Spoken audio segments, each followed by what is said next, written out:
Bonsoir chers téléspectateurs et merci de votre fidélité à la télévision nationale. Le ministre en charge des Affaires sociales a procédé il y a quelques jours au lancement officiel du programme de microcrédit aux plus pauvres nouvelle génération, après une suspension pour, dit-on, évaluer le chemin parcouru et prendre de nouvelles orientations. Concrètement, que comporte le programme de microcrédit de nouvelle génération? Quel bilan peut-on faire de l'ancien programme?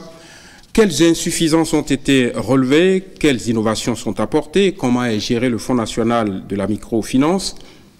Le microcrédit permet-il réellement de lutter efficacement contre la pauvreté au Bénin? Pour en débattre ce soir, deux invités. Monsieur Franck Danguinou, chargé de recouvrement au Fonds national de microfinance, ancien directeur des opérations. Bonsoir, monsieur Danguinou. Bonsoir, monsieur le journaliste. Et le professeur Denis Aklassator, chef du département économie à l'université d'Abomey-Calavi. Bonsoir, professeur. Bonsoir, monsieur le journaliste. Première question à monsieur Danguinou. Le programme de microcrédit aux plus pauvres, dit de nouvelle génération, il a quoi concrètement de nouveau? Merci, monsieur. Ce n'est pas un concept de la rupture? Non, pas du tout. Bon. Pas du tout. Merci, monsieur le journaliste. Avant de répondre à votre question, permettez-moi de présenter les excuses de madame la directrice générale du Fonds national de la microfinance, qui est actuellement en tournée avec madame le ministre oui, chargée du travail, et de la fonction publique et des affaires sociales, justement en tournée de sensibilisation des bénéficiaires sur le terrain et pour toucher du doigt la reprise de ce programme-là sur le terrain et voir un peu comment le programme s'exécute, recueillir les préoccupations des bénéficiaires et à réajuster ce qui peut l'être. Donc, elle aurait voulu être là, elle n'a pas pu répondre à votre invitation. C'est pour cette raison qu'elle m'a dépêché pour participer à cette émission. Je vous remercie de nous avoir invités. Alors, pour répondre à votre question, vous demandez le microcrédit aux plus pauvres nouvelle génération, ce que ça recouvre. Exactement. D'abord, avant de répondre, je voudrais dire, le microcrédit, c'est quoi? On entend beaucoup parler du microcrédit aux plus pauvres. C'est un programme qui a été lancé en 2007 par le gouvernement et qui vise à rendre économiquement actives les populations qui sont pauvres et qui sont exclues du système financier classique. Les populations qui n'ont pas peuvent pas aller faire des prêts à la banque ni au niveau des institutions de microfinance. C'est pour ces populations-là que le programme de microcrédit aux plus pauvres a été conçu et exécuté. Alors, ce programme a suivi des évaluations au cours des années. Donc, de 2007 à 2013, il y a eu un premier arrêt. On a essayé de voir un peu dans le programme les éléments qui ne permettaient pas d'atteindre les objectifs, ce qu'il fallait corriger. Et donc, après cette évaluation, on est passé en janvier 2014 au microcrédit aux plus pauvres nouvelle génération. Et donc, c'est un paquet de services qui prend en compte non seulement la formation des bénéficiaires, le microcrédit, l'épargne et d'autres accompagnements à vocation sociale, à savoir la micro-assurance vie qui est intervenue déjà à partir de 2014. C'est ça qui faisait que vous ne pouviez pas atteindre les objectifs dans le premier programme, c'est ça? Oui, c'était après l'évaluation du premier programme, parce que quand on a commencé, c'était des montants de 30 000 pour la première phase qui dure 2 cycles de 6 mois. Ensuite, on passe à 50 000 de 2 cycles de 6 mois également. Et donc, après avoir évalué le dispositif, après avoir évalué les résultats auxquels on était parvenu, on a jugé avec tous les acteurs d'apporter des améliorations pour essayer donc de pérenniser cette intervention-là. Et donc ça se passait en 2014, c'est ça qui a débouché sur le microcrédit aux plus pauvres nouvelle génération. Alors, à partir de 2014, on a mis en œuvre cette nouvelle version du programme de 2014. En 2016, il y a eu un nouvel arrêt. Je vais dire une sorte de suspension. Parce qu'il fallait évaluer toujours le programme, voir quels sont les goulots d'étranglement, voir également quels sont les éléments qui empêchaient de rendre pérenne ce programme-là. Et également, avec l'avènement du régime actuel, il a été nécessaire de réaliser une un audit, une évaluation globale. On parlera tout à l'heure. Voilà, on en parlera. Mais les innovations que vous avez apportées, vous avez évoqué notamment par exemple les assurances. Est-ce que ces éléments qu'évoque M. Dandinou vous paraissent pertinents pour qu'on puisse parler de nouvelle génération de microcrédit? Professeur Aklassato. Merci, monsieur le journaliste. D'abord, nous sommes tous d'accord que les pauvres sont en général lésés dans l'accès au crédit. Voilà, aux produits financiers. D'abord, même ouvrir un compte bancaire pour un pauvre, c'est déjà assez difficile. Vous savez que par le passé, il fallait même disposer d'un minimum avant d'avoir accès à un compte bancaire. Et donc, ce qui fait que le taux de bancarisation dans notre zone est assez faible, autour de 7%. Et cette expérience de microfinance est venue améliorer un peu. Donc, si on ajoute la facilitation que la microfinance a donnée à ces pauvres-là, ça fait que globalement, on se retrouve à un taux de bancarisation entre 21 et 26% globalement.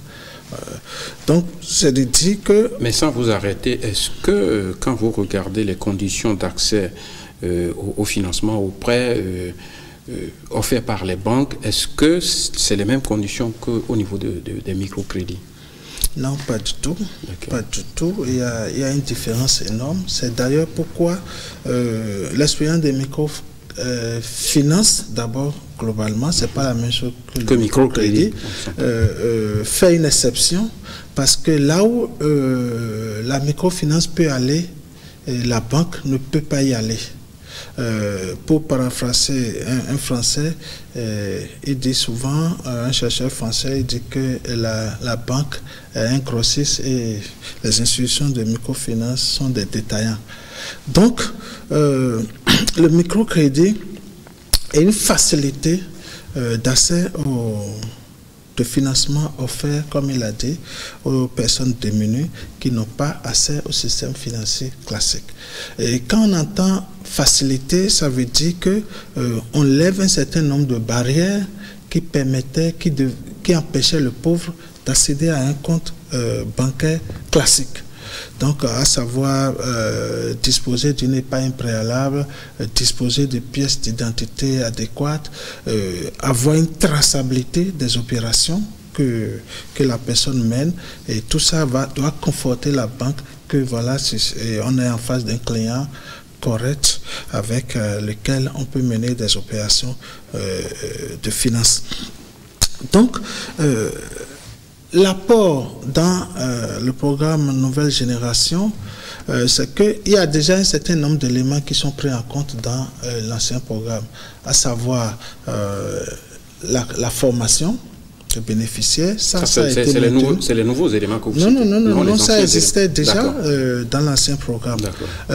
Micro-assurance, la partie vie, ça existait un peu, mais pas suffisamment développé. Alors, les nouveaux apports dans ce programme, surtout, c'est l'assurance retraite. Par exemple, l'assurance retraite, ça va être un système où, si vous travaillez, si vous bénéficiez du crédit, ce n'est plus seulement le microcrédit que vous aurez, mais tout un package. Tout un package en 4 éléments. Vous avez l'assurance maladie. Ça, on ne l'avait pas dans l'ancien programme. Vous avez l'assurance maladie, vous avez la formation qui existait dans l'ancien programme, et on va ajouter maintenant le microcrédit que l'ancien programme développait également, et l'assurance retraite. L'assurance retraite, ça veut dire désormais quand vous allez mener votre activité, on va vous faire des prélèvements qui vous seront rétrocédés une fois que vous n'aurez plus la force de travailler. Monsieur Aklassato, je ne vais pas vous arrêter. Quand vous parlez comme ça, les paysans qui nous regardent, qui ont peut-être envie d'accéder au microcrédit, ils vont se dire quoi? Désormais, un paysan peut avoir une retraite paisible, c'est ça? Oui, tout à fait. C'est ce qu'ambitionne ce nouveau programme. C'est-à-dire qu'en intégrant le programme, vous savez que vous bénéficiez d'un package. C'est-à-dire que si vous avez des problèmes de santé, eh bien, l'État interviendra pour payer votre quote-part auprès des sociétés et compagnies d'assurance pour que vous puissiez vous soigner décemment. Parce que l'un des éléments aussi qui a causé des défaillances de remboursement dans les programmes précédents, c'était que si vous tombez malade, vous êtes obligé de puiser dans le crédit pour vous soigner. On viendra tout à l'heure justement sur la gestion des crédits qui sont accordés. Mais Monsieur Dandino, vous avez dit que le programme entre-temps avait été suspendu pour faire une sorte d'évaluation. Et vous avez dit d'ailleurs que le Fonds national de la microfinance a été évalué, je me permets de dire audité. Qu'est-ce qui a été constaté au niveau du fonds quand on a fait l'audit du Fonds national de la microfinance? Merci, monsieur le journaliste. C'est vrai que le Fonds national de la microfinance a reçu une mission d'audit. Ça, c'est le nouveau gouvernement qui a demandé. Le nouveau gouvernement, exactement. Voilà. Une mission d'audit qui couvre, disons, plusieurs compartiments. Il y a d'abord l'aspect institutionnel, l'aspect organisationnel et les aspects comptables et financiers. Donc, revoir le dispositif de fond en comble pour voir ce qu'il convient d'améliorer. Vous voyez, le gouvernement a injecté beaucoup de ressources depuis 10 ans. Ouais. Et donc, il n'est pas évident Quand vous dites beaucoup de ressources, peut-être qu'on pourrait avoir un chiffre? Bien sûr, je vous donnerai un chiffre. Oui. Sur les 10 ans, le Fonds national de la microfinance a mobilisé autour de 111 milliards. Quand je dis mobiliser, c'est mobiliser auprès du gouvernement et des PTF. Les partenaires techniques et financiers. Au nombre desquels je citerai la BOAD, la BADEA et la BID. Et il y a d'autres accords de financement qui sont en cours. Et donc il n'est pas évident que l'État continue d'avoir les mêmes priorités. Et donc il est nécessaire que le dispositif soit évalué pour qu'on puisse garantir sa pérennité. Comment est-ce que le dispositif se finance de lui-même quand l'État aura changé ses priorités? C'est autant de questions sur lesquelles l'audit s'est penché. Et à cette étape, je ne suis pas en mesure de vous livrer les conclusions de cet audit. C'est en cours. Le gouvernement appréciera les conclusions et pourra, disons, décider des orientations à prendre. Mais très concrètement, vous êtes le chargé du recouvrement. Bien sûr. En 10 ans, on a mobilisé, vous m'avez dit combien? 71 milliards. 71 milliards mobilisés. J'imagine distribués aux demandeurs de crédit. Vous pouvez, sans attendre les résultats de l'audit, dire tout de même quel a été le niveau, pendant les mêmes 10 ans, quel a été le niveau de recouvrement, puisque c'est votre boulot, ça. Très bien. Avant d'aborder le niveau de recouvrement, il est important que je vous dise ce à quoi ont servi les 111 milliards mobilisés. Bien sûr. Alors, le Fonds national de la microfinance, sur les 10 ans, a gardé, disons, 3 principaux axes d'intervention. Le premier axe, c'est la mise à disposition des lignes de crédit et de financement au niveau des partenaires stratégiques, des institutions de microfinance partenaires, des lignes de crédit et de financement.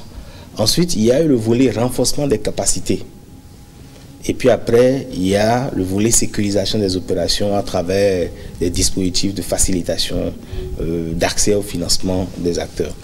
Globalement, ces 3 principaux axes qui, en fait, relevaient même des besoins que les acteurs avaient exprimés depuis 2002 en demandant à ce que l'État mette en place un Fonds national de la microfinance. Alors, ces ressources ont été orientées vers ces 3 volets. Mais prioritairement, il y a le volet ligne de crédit et refinancement qui a pris une grosse part.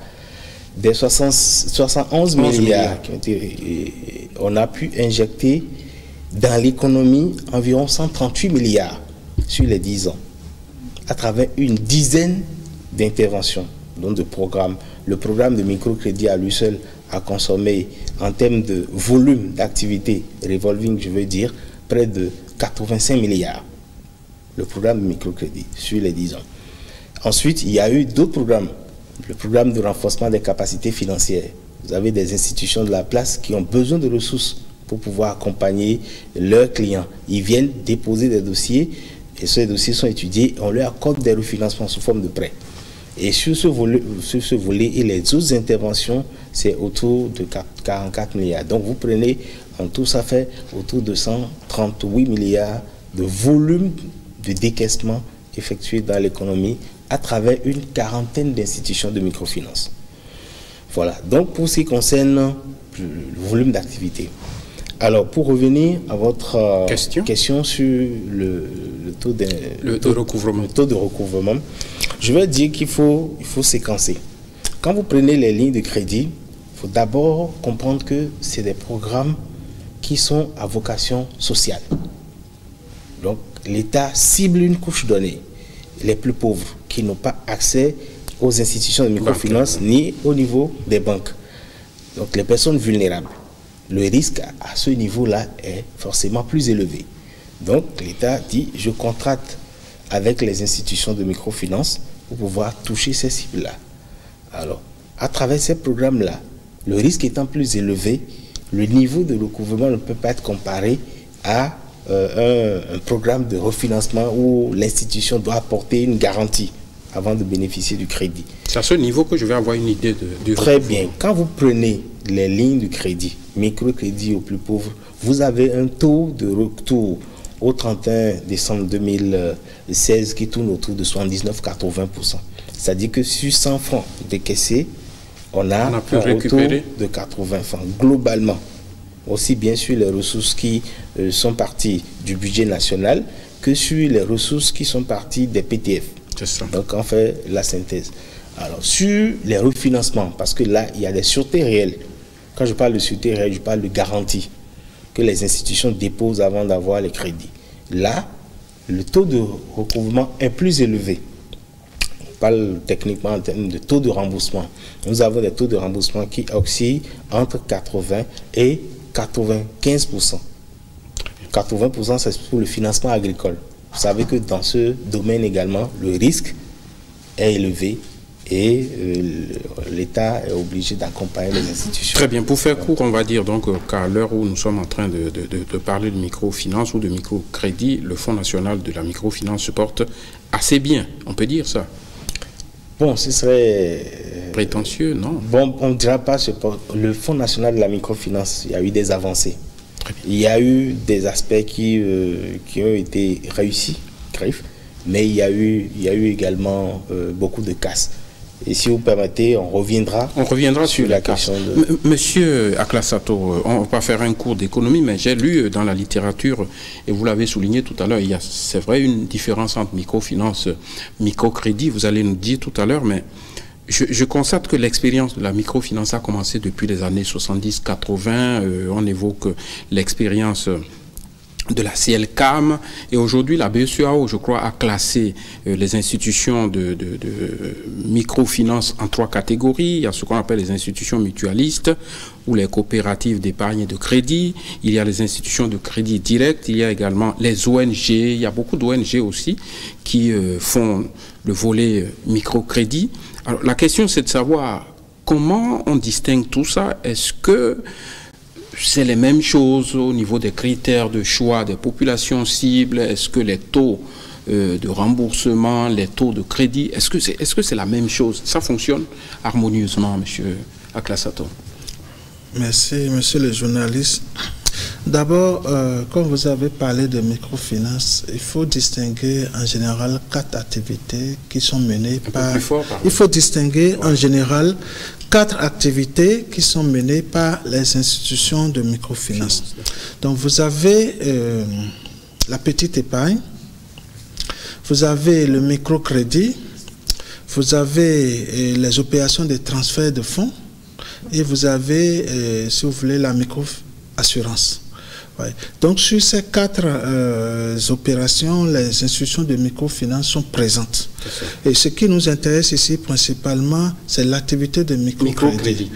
Mais et c'est ça qu'on va utiliser pour classer les institutions telles que vous l'avez lu dans la littérature. Vous voyez, les mutuelles et coopératives, ce sont des institutions autorisées par la loi pour collecter des fonds avant de faire le crédit. Donc, ces institutions ont un volet épargne qu'elles gèrent. Et donc, à partir de l'épargne, elles peuvent faire du crédit. Les institutions de crédit direct sont des institutions qui empruntent les ressources qu'elles doivent prêter. Ce que fait l'État en ce moment s'intègre dans quoi?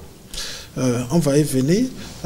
Et la troisième catégorie, c'est les ONG à voler crédit. Les ONG à voler crédit, c'est généralement, vous avez généralement des bailleurs de fonds derrière qui disent, bon, pour accompagner mes bénéficiaires, je mets en place un volet de microcrédit. Et donc, c'est ce volet-là qui est géré. Et donc, on les comptabilise comme des institutions apportant également des appuis financiers aux bénéficiaires. Ce que fait l'État actuellement dans le cadre du FNM, c'est d'apporter des ressources à travers un fonds, qui est le Fonds national de microfinance, et à partir de ce fonds-là, maintenant, le fonds contracte directement avec les institutions de microfinance. C'est-à-dire le fonds ne contracte pas avec les bénéficiaires directs parce que ce serait difficile à gérer. Mais du fait que les institutions de microfinance sont en contact déjà avec des bénéficiaires, donc le fonds préfère prendre contrat avec les institutions de microfinance qui, elles, se chargeront d'atteindre les cibles visées par le gouvernement. Donc c'est dans ce cadre que ces institutions sont garantes des fonds prêtes à elles prêter. Et donc, c'est elles qui doivent rembourser les fonds qu'elles prennent au niveau du FNM. Et elles s'occupent de mobiliser le remboursement auprès des bénéficiaires. Bon, maintenant, ceci dit,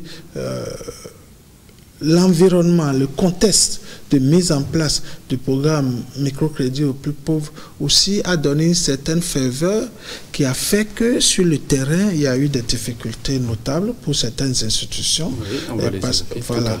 Voilà. Donc, ça fait que les conditions de mise en place des crédits n'ont pas été correctement respectées.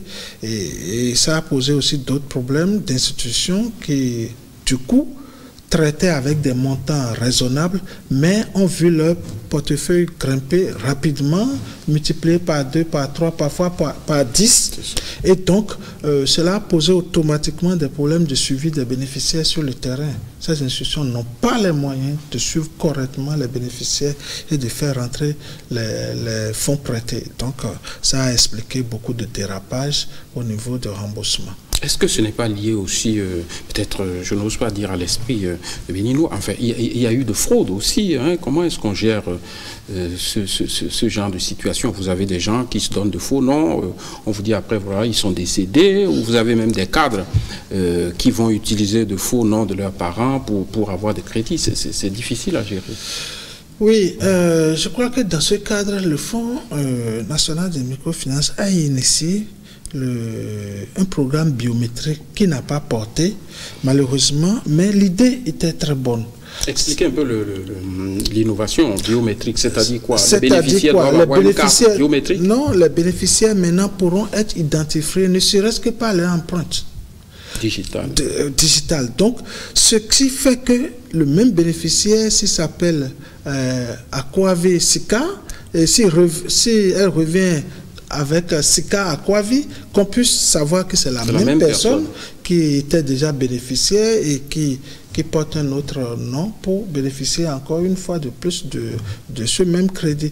Donc ça devrait permettre de régler beaucoup de choses. Mais derrière, il y a eu des blocages, ce qui fait que ce programme-là... Quel genre de blocage? C'est-à-dire qu'on a tout fait de prêter des intentions à la collecte d'informations biométriques auprès des bénéficiaires et tout ça. Et donc, ça a fait que le gouvernement a dû un peu reculer sur ce terrain. Mais c'est important pour qu'on puisse identifier même des bénéficiaires qui n'avaient pas de papier officiel, qui n'avaient même pas de papier pour permettre de les identifier. Alors que l'État, voulant aller vite, a dit ne faites pas obligation aux gens d'avoir des documents parce que même pour voter, ils n'ont pas de documents. Et faites en sorte qu'ils puissent bénéficier de ces crédits-là, de ces appuis pour aller vite. Mais la conséquence, c'est ce qu'on a vu. Il vient de dire que le Fonds national ne peut pas gérer directement, traiter directement avec les demandeurs de crédit. Donc, vous êtes obligé de vous référer à des institutions de microfinance. Comment vous faites? C'est-à-dire, quels sont les critères de choix des institutions de microfinance? Est-ce que, au moment où nous parlons, au moment où on a lancé officiellement ce nouveau programme, la ministre est sur le terrain, vous l'avez dit, on sait quelle est l'institution de microfinance qui traite avec les microcrédits et comment ça fonctionne. Oui. Les critères de choix. Bien sûr. Alors, parce qu'à ce niveau aussi, il y a une polémique de politisation. On se dit, voilà, pour choisir une institution de microfinance, il faut peut-être être de la rupture ou j'en sais rien. Comment vous faites pour choisir l'institution de microfinance qui doit traiter avec vos demandeurs de crédit, les bénéficiaires? Très bien, très bien. Comme je vous l'ai dit il y a un moment, il y a deux volets dans les programmes de financement. Oui, ça vous l'avez dit. Il y a les lignes de crédit, à l'image du microcrédit plus pauvre. Il y a le refinancement. Pour les lignes de crédit, comme je vous l'ai dit, c'est des programmes à vocation sociale. Donc, les institutions sont sélectionnées en amont. C'est ce que je demande, sur quelle base? Oui, on en a beaucoup aujourd'hui. Je vais y arriver. Donc, on lance un avis à manifestation d'intérêt pour voir quelles sont les institutions qui sont intéressées par l'exécution de ce programme-là.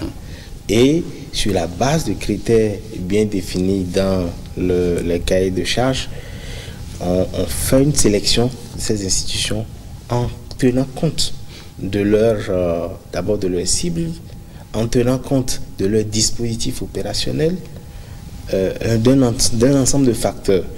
Et donc cette sélection-là se fait en amont et après on contracte avec les institutions qui sont sélectionnées pour la mise en place de cette ligne de crédit. Mais par contre, pour le refinancement, on ne fait pas une sélection en amont. L'institution qui veut aller en refinancement fait son dossier, dépose son dossier qui est étudié, un peu comme les banques le font. Et donc après, on décide d'accorder le financement ou non. Voilà.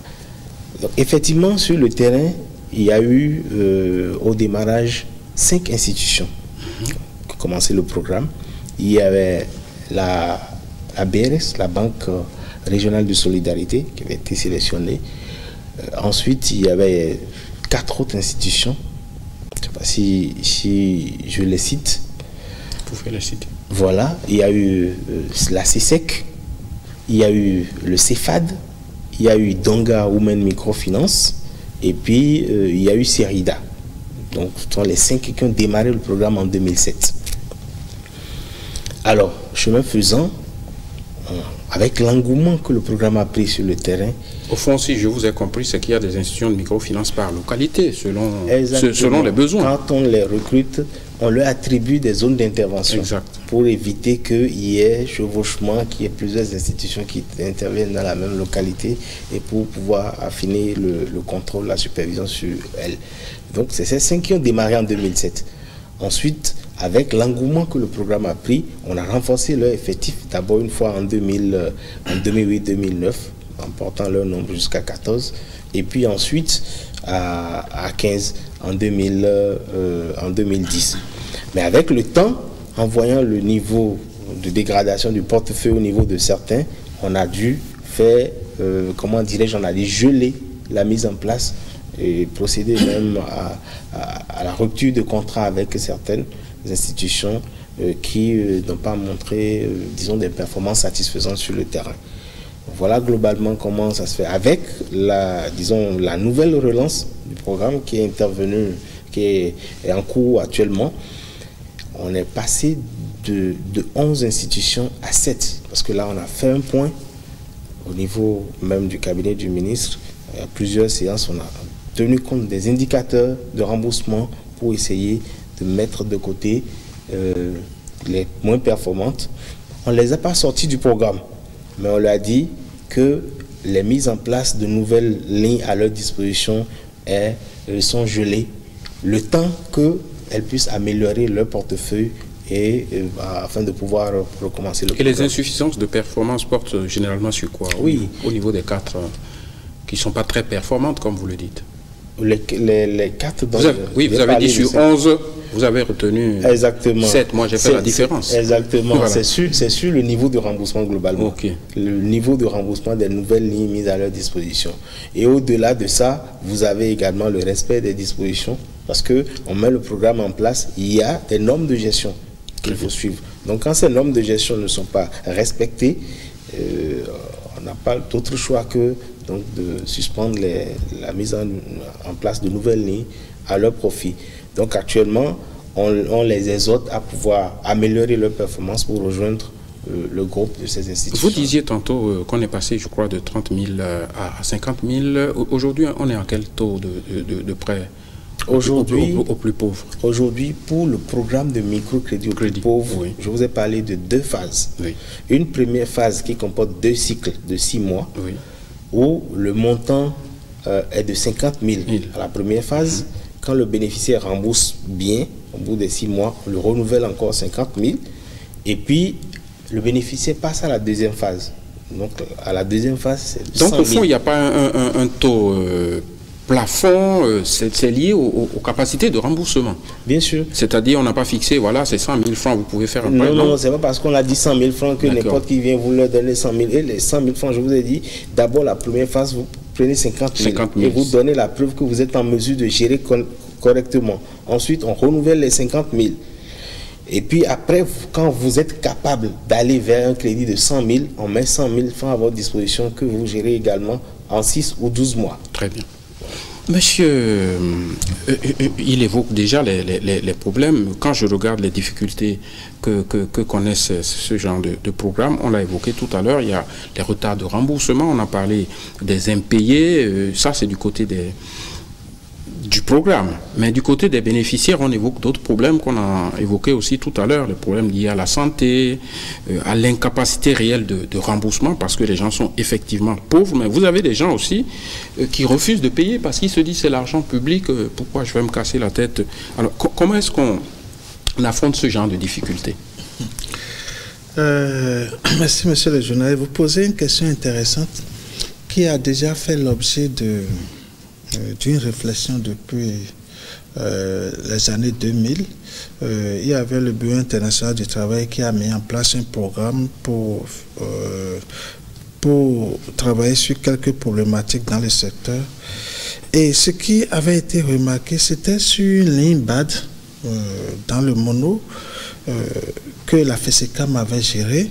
La FESECAM avait eu beaucoup de complications par rapport aux bénéficiaires qui estimaient que l'argent là, on ne devait pas forcément rembourser. Donc, pour utiliser un peu l'expression, le jargon employé, c'était l'argent du blanc mort et que ça n'avait pas besoin forcément d'être remboursé. Ce qui a fortement corrompu le portefeuille de FESECAM dans le temps. Et donc, du coup, ça a fait que dans les programmes actuels de microfinance, la FESECAM a choisi volontairement de ne pas y participer parce que ce genre de fonds publics peut polluer le portefeuille correct de l'institution. C'est-à-dire que dès que les bénéficiaires sont au courant qu'il y a de l'argent, certains, effectivement, pensent que c'est de l'argent facile et qu'ils n'avaient pas obligation de rembourser. Donc, c'est une difficulté à laquelle certaines institutions bénéficiaires de fonds ont dû faire face. Je sais qu'il y a eu beaucoup de sensibilisation de la part des autorités, de les convaincre que s'ils ne remboursent pas, on ne pouvait pas continuer la mise en place du crédit. Je pense que ça, il faut que ça soit, qu'on mette l'accent beaucoup plus sur ça cette fois-ci. Et le programme précédent aussi avait souffert de la trop forte implication de la tutelle. C'est-à-dire les autorités politiques à des niveaux élevés étaient plus ou moins un peu fortement impliquées dans la mise en place, et donc cela n'a pas permis aux institutions d'utiliser... Est-ce que, sans vous couper, vous rejoignez ceux qui ont estimé qu'il y avait une forte politisation de la gestion? Ce n'est pas ça, sinon on ne peut pas nier ça. Il y a une forte politisation de l'outil. Et donc, du coup, après ça a pris d'autres tenues. Il n'y a pas seulement la tutelle politique, il y a également l'opposition aussi. Il faut faire la part des choses. L'opposition au régime précédent aussi a joué a surfé sur l'idée que de l'argent qu'on vous donne, allez prendre. Et ne remboursez pas, c'est ça? Bon, l'expression, je ne peux pas l'affirmer ici, mais c'était compris comme ça. Et dans tous les cas, on ne pouvait pas vous emprisonner. Et donc, vous dire de ne pas aller prendre n'a pas de sens. Allez prendre. Et donc, du coup, ça aussi, ça a joué contre les performances de remboursement. Vous voyez, donc, aux deux niveaux, le politique n'a pas permis un remboursement efficace des crédits mis en place. Donc, vous voyez, ça a joué un peu sur les performances de remboursement. Donc, c'est cela. Donc, votre préoccupation, c'était que... oui, justement, c'était comment est-ce qu'on affronte oui, ce les genre de difficultés liées, par exemple, au refus volontaire de payer. Comment on fait? Est-ce qu'on emprisonne les gens? Est-ce que c'est l'État qui rembourse? Comment on fait? C'est toute la difficulté de la microfinance. Vous savez, la microfinance a besoin d'aller vite. D'aller vite, c'est-à-dire que si vous dérogez à vos obligations de remboursement, on met en place la procédure de recouvrement. Et cette procédure-là, elle est malheureusement... complexe. Oui, elle est complexe, elle est cadrée par la loi, en fait. Et dans ce domaine, la loi protège l'emprunteur. C'est cela, parce qu'on estime que l'institution est plus forte. Donc, vous ne pouvez pas faire des saisies tous azimuts, tout ça. Vous êtes obligé d'engager une procédure auprès de la justice pour mise en vente des biens saisis et donc un appel une proposition de vente de biens et donc avoir des soumissionnaires, la présence d'un commissaire-priseur et tout. Peut-être que le chargé de recouvrement va nous dire dans le concret. J'imagine que vous avez vécu ces cas. Comment on sanctionne les mauvais payeurs? Bien sûr, je voudrais ajouter à ce que vient de dire le professeur que c'est effectivement compliqué. Mais il faudra dire que quand les impayés sont constatés, il faut essayer de faire la part des choses. Il faut faire l'audit du portefeuille pour savoir est-ce que ce sont des impayés qui sont détenus par les bénéficiaires? Est-ce que en réalité les ressources sont allées vers les bénéficiaires? Est-ce qu'entre-temps il n'y a pas eu, comme vous en avez parlé, des cas de fraude, des cas de détournement d'objets? Donc il faut pouvoir faire la part des choses.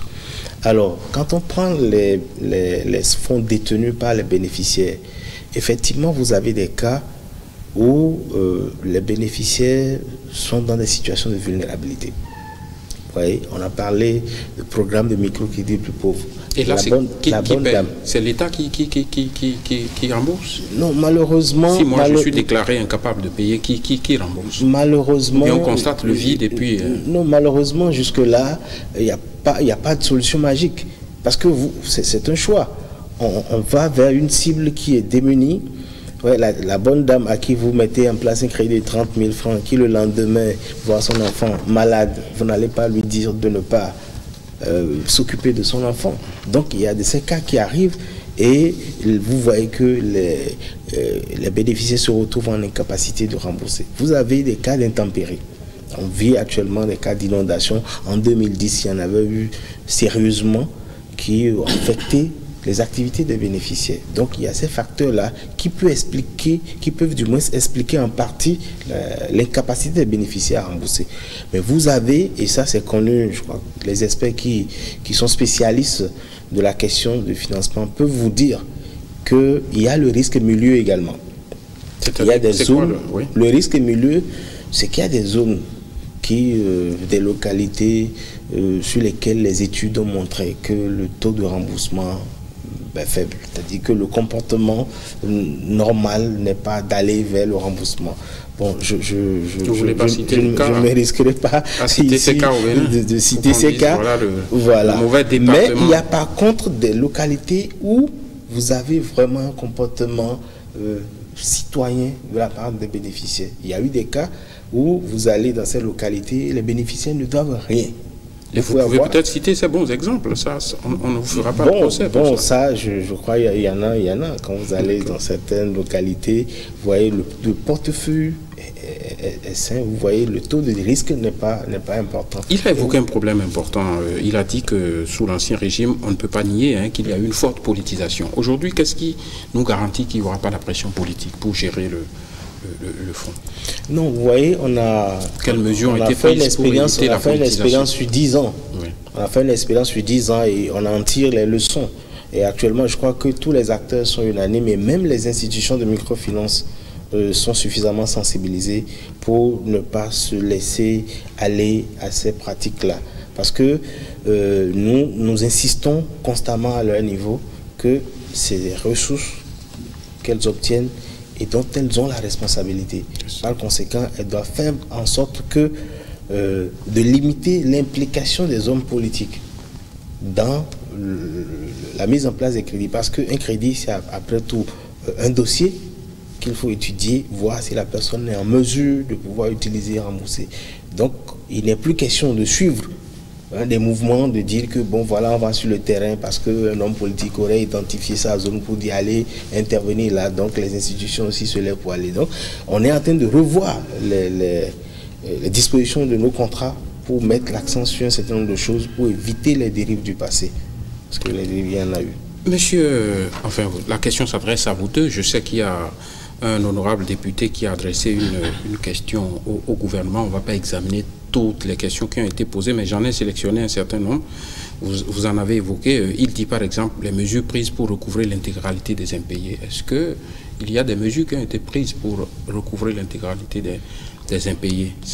C'est l'honorable Dapé Sossou qui a interpellé le gouvernement sur la question. Bien sûr.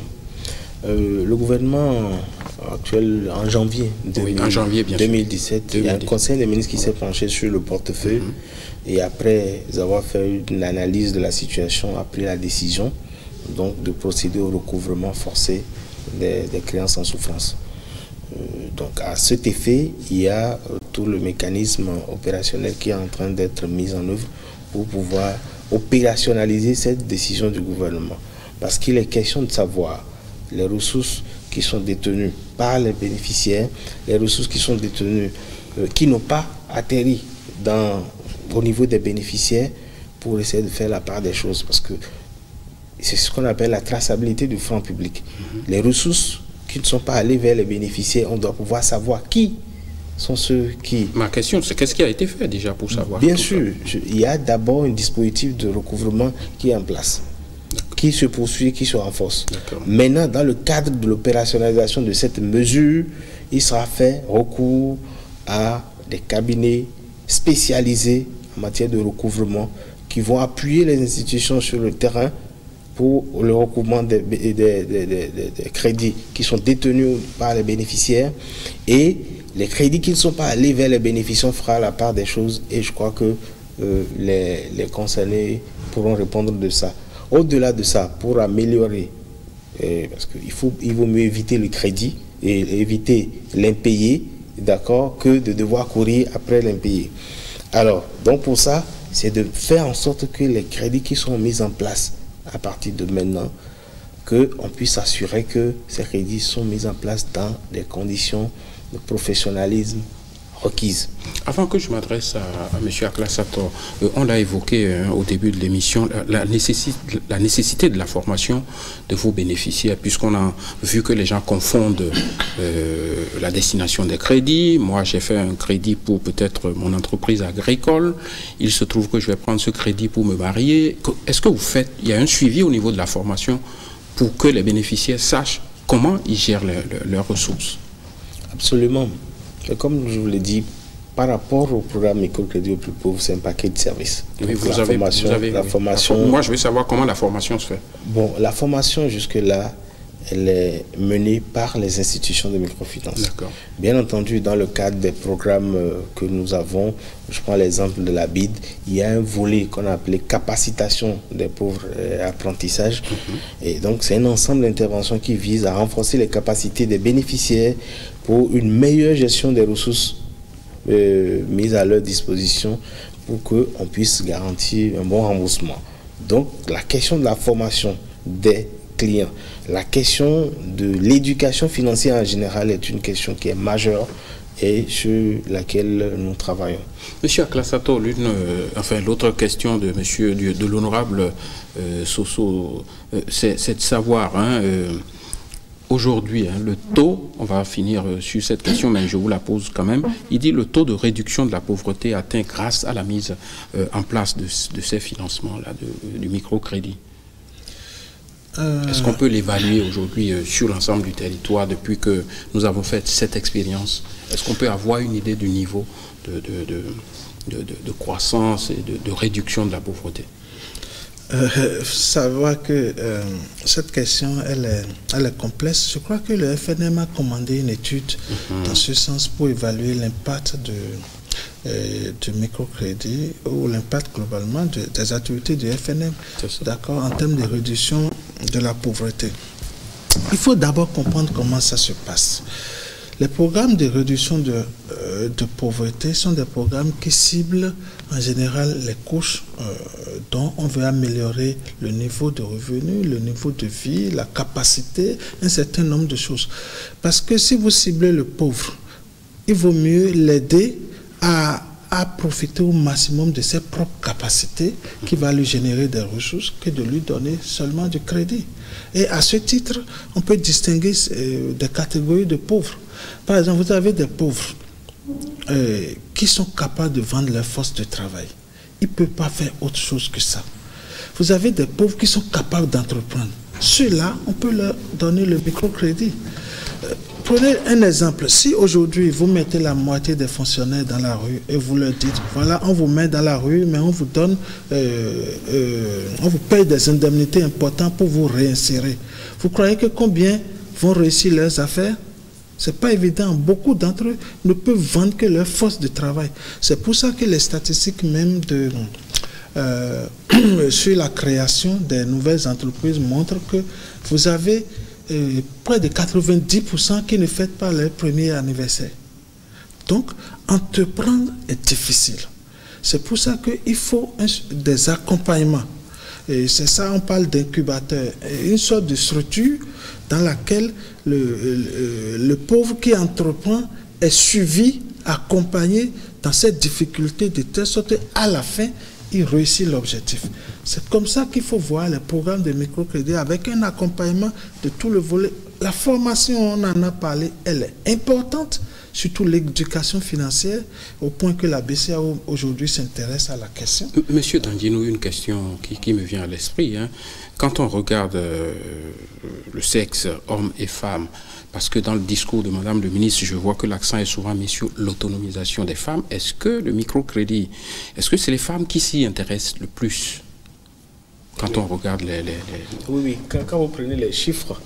il y a plus de femmes, demande. Il y a plus de femmes. Sur un portefeuille, vous avez 93%, 94%. C'est lié à quoi? La vulnérabilité de la femme, c'est ça? Oui, parce que ce sont les femmes dans notre environnement, ce sont les femmes qui mènent beaucoup plus des activités génératives de revenus, des activités pour, disons, garder leur famille. Et vous voyez, je trouve que c'est même quelque chose d'excellent. Pourquoi? Parce que quand la femme est touchée dans le foyer, vous voyez la répercussion sur la famille en général, sur les enfants, sur les niveaux de vie. Et pour embrayer un peu pour les questions d'évaluation d'impact et tout ça, c'est vrai, il y a eu beaucoup d'études que nous avons réalisées sur les questions d'évaluation. En dehors de ça, il y a même les experts de la BID, de la BOAD qui sont venus pour faire l'évaluation ex-post des programmes qu'ils ont financés avec nous, et ils ont pu toucher du doigt d'abord ce volet, cet aspect genre, d'accord, et l'impact de ces crédits dans la vie des populations. Et pour, disons, corroborer tout ce que je suis en train de dire, vous voyez, la période de suspension, quelques mois, vous voyez, ce que ça a eu comme effet sur le terrain. Parce que c'est déjà dans la vie des populations. C'est déjà un instrument qui leur permet de s'autonomiser. Et donc, suspendre ça, c'est que le coût social est véritablement élevé. Une question avant qu'on fasse le dernier tour de table.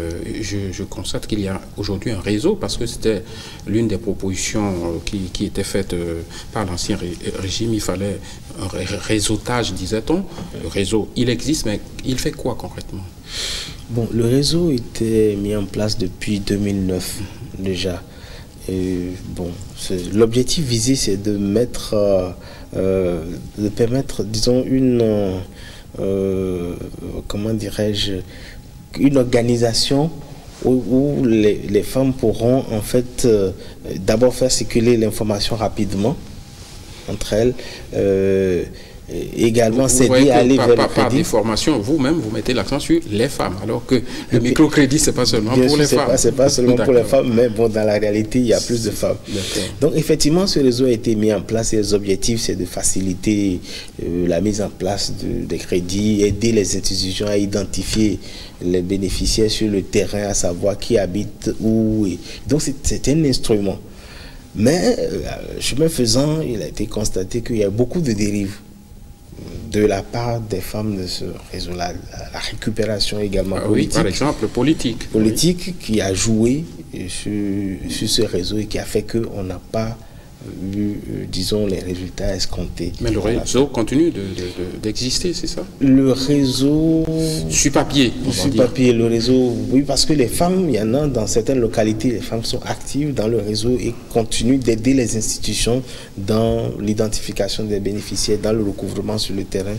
Voilà. Très bien, on est à la fin de l'émission, on va finir avec une question qui peut-être relance le débat d'une façon ou d'une autre, mais on va quand même conclure là-dessus. Il y a comme je n'ose pas dire deux écoles, mais deux thèses qui s'affrontent. Il y en a qui disent que les microcrédits, c'est un instrument de croissance, un outil de lutte contre la pauvreté. D'autres vous disent le microcrédit est porteur d'effets pervers, le surendettement, l'aggravation de la pauvreté. Qui a raison, professeur? Je commence par vous dire que tout le monde a raison ou personne n'a raison. Vous savez, le microcrédit, déjà, pour des gens privés de moyens d'entreprendre quelque chose, quand vous lui apportez ça, eh bien, ça apporte un plus dans sa vie. D'entreprendre quelque chose et d'être intégré au processus national de production. Et ça, c'est important. Donc, par rapport à ça, on ne peut pas dire que le microcrédit n'apporte rien du tout. Bien sûr, il y a des dérives. Par exemple, des gens qui ont pris le crédit par suite d'une situation ou bien un crédit qu'ils ont pris à un taux d'intérêt réel au taux, on parle de taux effectif global, qui est plus élevé. D'ailleurs, c'est ce qu'on constate, hein, le taux effectif global payé par le pauvre est plus élevé que celui payé par l'emprunteur de la banque.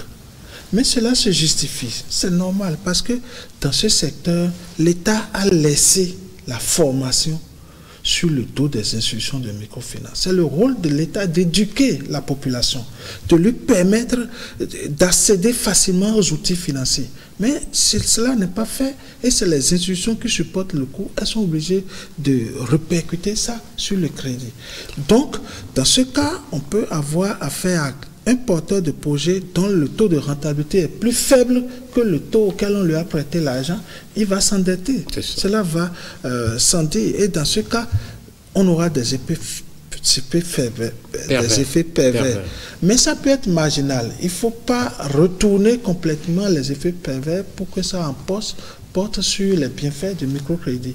Je voudrais souligner, pour m'arrêter, qu'il ne faut pas qu'on pense que le microcrédit est une panacée. Il y a d'autres programmes et d'autres programmes de développement qui ont des effets plus importants sur les pauvres que le microcrédit. Donc, le microcrédit joue un rôle précis parce qu'on n'a pas d'autres solutions pour ces cas-là. Mais dans d'autres cas où on aura des programmes sociaux plus importants, on va les mettre en œuvre pour réduire la pauvreté.